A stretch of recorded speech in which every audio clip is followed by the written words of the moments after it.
Dalawang printer na hindi makikinabang.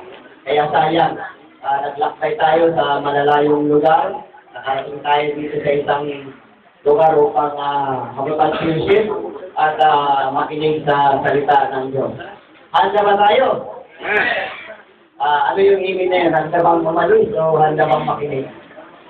Handa makinig. Amen. Purihin ng Panginoon sa hapong ito ay una, ako ay humihingi ng kaitulot na kung sakali ay medyo mabigat man o hindi ka maintindihan, ay patuloy lang kayo. Magtanong kayo sa inyong mga pastor kung ano ang pinalakay ko at kung hindi man pwede kayo nag-radio sa akin. Pwedeng pag-usapan natin kung sakali man ay hindi malinaw ang ating pinag-uusapan.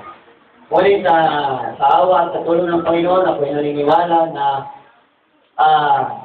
may dahilan kung bakit tayo narito. At ako ay naniniwala na may pakinabang ang bawat sandali. Kanina, ng tanghali ang sharing namin, bago itinalagaan ng Diyos lang at lahat ng bagay, bago niya ginawa, ay kanya muna. Bakit mo kinuha yan sa akin yan? Didetermine muna niya bago niya ginawa. Kaya kung paano kayo liligtas, Notebook ko yan kayo liligtas, dahil didetermine niya na kayo ay dapat iligtas before the foundation of the world. Kaya naniniwala ako na ang mensahe ay na ating ginagampanan ay kailangan ng bawat isa sa atin. Paksa ay Sulat ka. Minister. Hello. Kaya pa ba kayo nandito? Dito pa ako, nagsisimula pa, hindi pa ako nagsisimula. Sa Davidic Ministry. Sa Revelation chapter 22, verse 16 ay ito yung pagkasulat. Sino yung may Tagalog, pwede makipagtulungan. Sino yung may Tagalog riyan para maging malinaw sa Tagalog. Revelation 22 verse 16. Akong si Jesus ay nagtuho ng aking anghel upang sa inyo yung katotoo ng mga bagyang ito sa mga iglesia. Ako ang ugat at ang sugdi ni David, ang nalingning na tala sa umaga. Ano unang tanong dito? Bakit si David ang kanyang napili? Bakit sa dami ng tao sa kasaysayan ng Biblia, ay si David ang kanyang napili upang sabihin niya siya yung siyang offspring at siya rin ang root of David. Para bagang dalawa yung sinukoy niyang lahi o patungkol sa isang bagay.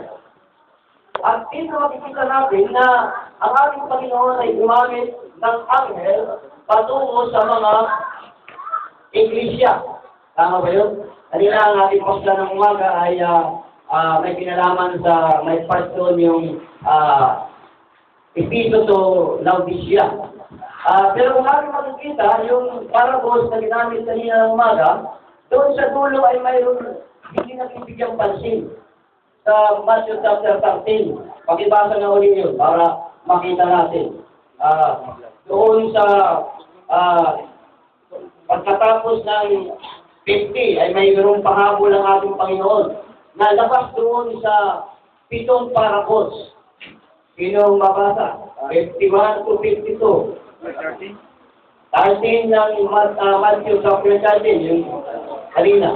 Matthew 13 verse 50. Sila igagatong sa ala ng apoy. Matthew 13, correction. Matthew 13 verse 51 to 52. Kapag unawa ko sa ninyo ang lahat ng mga bagay na ito, sinabi nila sa kanya, oo. Sinabi niya sa kanila, kaya ang bawat iskriba na ginagawang alagad sa arian ng langit ay tulad ng isang taong umong sa bayan na naglalabas ng kanyang kayamanan ng mga bagay na bago at tuma. Okay, una makikita natin doon ay ang tinukoy niya sa bayan na. Hindi na yung mga parables about the fields, hindi about sa harina, hindi about sa lambat. Kundi isang sambayan, ang sambayan nito ang namumuno ay isang iskriba. Na ibig sabihin ay he is strong enough, he is qualified enough, he is, masasabi natin na equipped enough para sa isang ministry. Dahil doon, he is today. Therefore, if his Christ is instructed into the kingdom of him, it is like someone that is a householder which bringing forth out of his treasure things new and old. Hello? Ang isa daw na mga naral na nagpapakilala he is the scribe or he is the preacher ay mayroon siyang qualification. Ang qualification na dapat makita, he can produce treasure, things new and old. Question, many people today proclaim it in the right way, pero ang kanilang daladalang treasure is old treasure. But the Bible declared about 7 parables. Pagkatapos ng 7 parables, ang aming Panginoon, hindi niya nagbitin ng mga salita na hindi open sa lahat.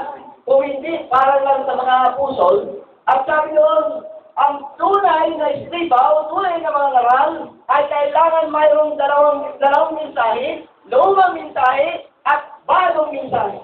Amen. Now, makikita natin na sa parables ng ating Panginoon ay mayroon siyang pinapatungkol na responsibilidad at mayroon din siyang tinutukoy na isang duty.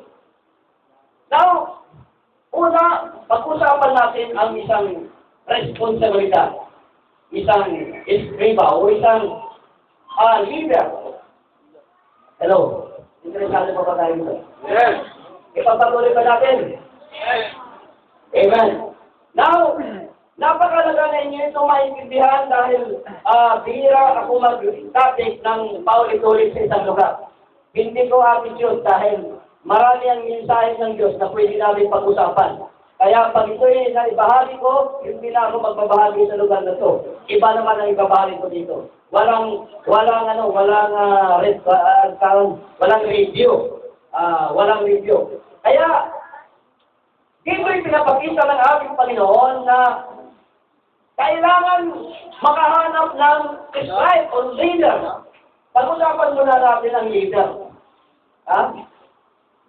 Ang leader, masarap pakinggan. Tama ba yun? Ang leader, many people want to be a leader. Yung gobyerno ba, pinagagawa ng barangay captain na, nagpapatayo pa para lang sa leadership. But, leader is, he knows, dapat alam niya na ang leader in the Lord, para mag-lead ay mayroong kabayaran, mayroong kang dapat pagbayaran. Sa school, pag pumasok ka sa school, pagpamatrikula ka, tama ba yun? At kailangan ka magpatrikula. Kailangan ka maghirap, magpuyat, para na maging isang masasabing tapos sa pag-aaral. Now, people need a good leader. Marami ang nangailangan. Sabi ng Biblia, maraming anihin. Pero bakit sinabi ng Biblia kakaunti ng mga anihin? Why? Because the real leader is short is masyado. Why? Dahil una-una, maraming leader na hindi handa magbayad. Hindi nangailangan ng Diyos ng pera ninyo. Hindi ang Diyos nangailangan sa pera ninyo. But God wants your devotion in the Lord. Nangailangan ang Diyos na magbayad kayo. Kaya, ang paksa natin dito,